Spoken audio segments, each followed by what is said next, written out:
আসসালামু আলাইকুম ভিউয়ার্স, খুরশিদ আলম রিপন বলছিলাম পিনাকেল কনসালটেন্সি গ্রুপ থেকে। আজকে আমরা কথা বলবো স্পেসিফিক একটা প্রোগ্রামের ব্যাপারে। আমরা সবাই জানি যে হুম, পাইলট হওয়ার ইচ্ছা অনেকের থাকে।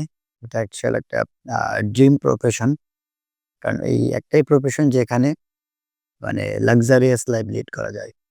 বাট আমরা সবাই জানি যে এই প্রোগ্রামটা বিশ্বের যে দেশগুলোতে করা যায়, নাম্বার 1 টিউশন ফি অনেক হাই থাকে।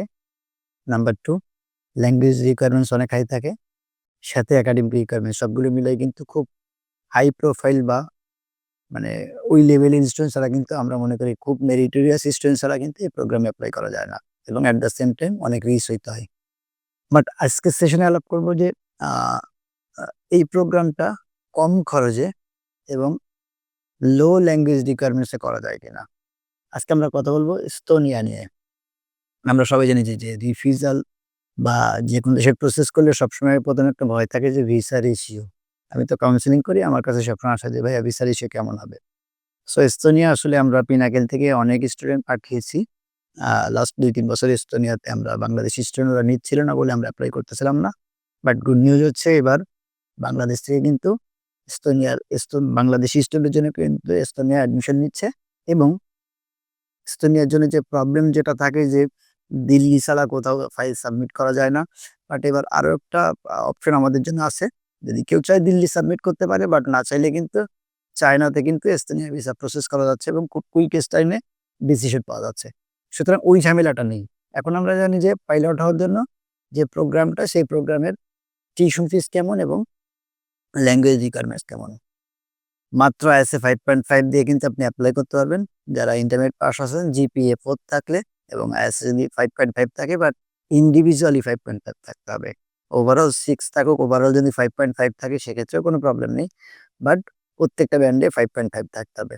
দ্যাট মিনস কি রিডিং, রাইটিং, লিসেনিং, স্পিকিং ৪ টা যে পার্ট থাকে IELTS এর, এই ৪ টা পার্টে কিন্তু ইন্ডিভিজুয়াল 5.5 থাকলে এপ্লাই করতে পারবে। পাশাপাশি ওরা TOEFL, পিটি, অন্য ইংলিশ প্রফিসিয়েন্সি যেগুলো সেগুলো কিন্তু একসেপ্ট করছে। টিউশন ফি মাত্র ৳৪,০০০ পার সেমিস্টার। দ্যাট মিনস হচ্ছে ইয়ারলি ৳8,000। আসলে আপনারা হয়তো সার্চ করে দেখতে পারেন যে ৳৮,০০০ দ্যাট মিনস হচ্ছে বাংলা টাকায় হয়তো ৳১২,০০,০০০। এত কম টাকায় কিন্তু এয়ারক্রাফট ইঞ্জিনিয়ারিং বা এভিয়েশন বা পাইলট প্রোগ্রামগুলো কিন্তু এত কম টাকায় পাওয়া যায় না। সুতরাং আমি মনে করি এটা বাংলাদেশি স্টুডেন্ট যারা এপ্লাই করতে চান তাদের জন্য একটা golden opportunity. Visa ratio almost 99% visa কিন্তু এস্তোনিয়াতে রিফিউজ হয় না বললেই চলে। আমরা বাংলাদেশ থেকে যদিও প্রসেস হচ্ছে না বাট দিল্লির পাশাপাশি আমাদের অন্য অপশন আছে। আমরা আশা করি হয়তো ইন্ডিয়ার ভিসা এখন অনেক স্টুডেন্ট যারা জেনুইন অফার লেটার থাকলে, অ্যাকসেপ্টেন্স লেটার থাকলে ইন্ডিয়ার ভিসা পাচ্ছে। তারপরে যদি আপনি মনে করেন যে ইন্ডিয়ার ভিসা নিয়ে আপনার কোনো কনফিউশন আছে যেহেতু চায়না অপশন আছে, চায়নার ভিসাতে কোনো প্রবলেম হয় না এবং চায়নাতে ওরা কুইকেস্ট টাইমে যারা যাচ্ছে তারা ৫-৬ দিনের জন্য ৫-৬ দিনের মধ্যে ভিসা পেয়ে যাচ্ছে।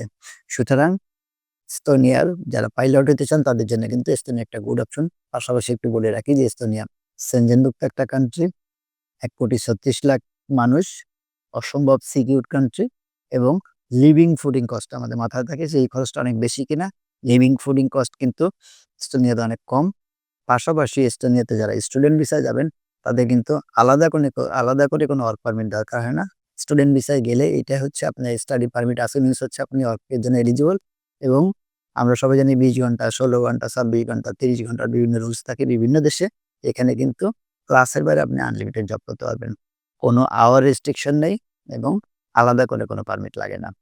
এস্তোনিয়াতে লিভিং ফুডিং কস্ট কম হওয়ার কারণে যদি আপনি আর্নিং কমও করেন সেক্ষেত্রেও কিন্তু আপনার সারভাইভ করতে পারতে হয় না। যেটা অনেকগুলো দেশ আছে যেখানে বড়লোকের ছেলেমেয়েরা ছাড়া আমরা সাজেস্ট করি না।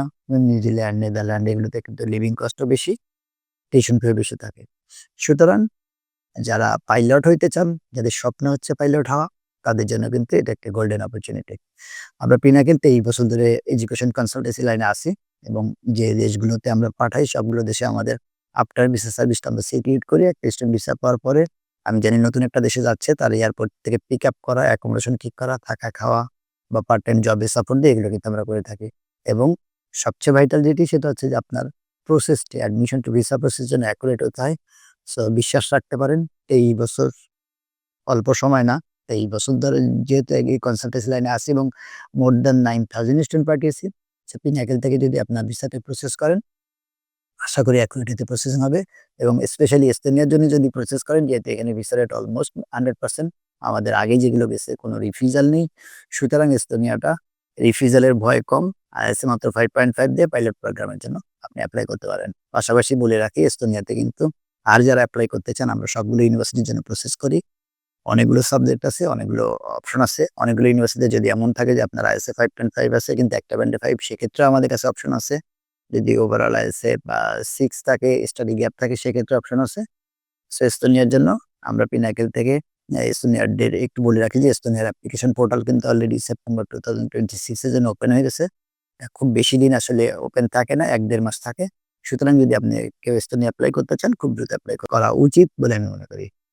এতক্ষণ কষ্ট করে যারা আমার ভিডিওটি দেখছিলেন সবাইকে ধন্যবাদ জানিয়ে আজকের সেশনটি এখানে শেষ করছি। আল্লাহ হাফেজ।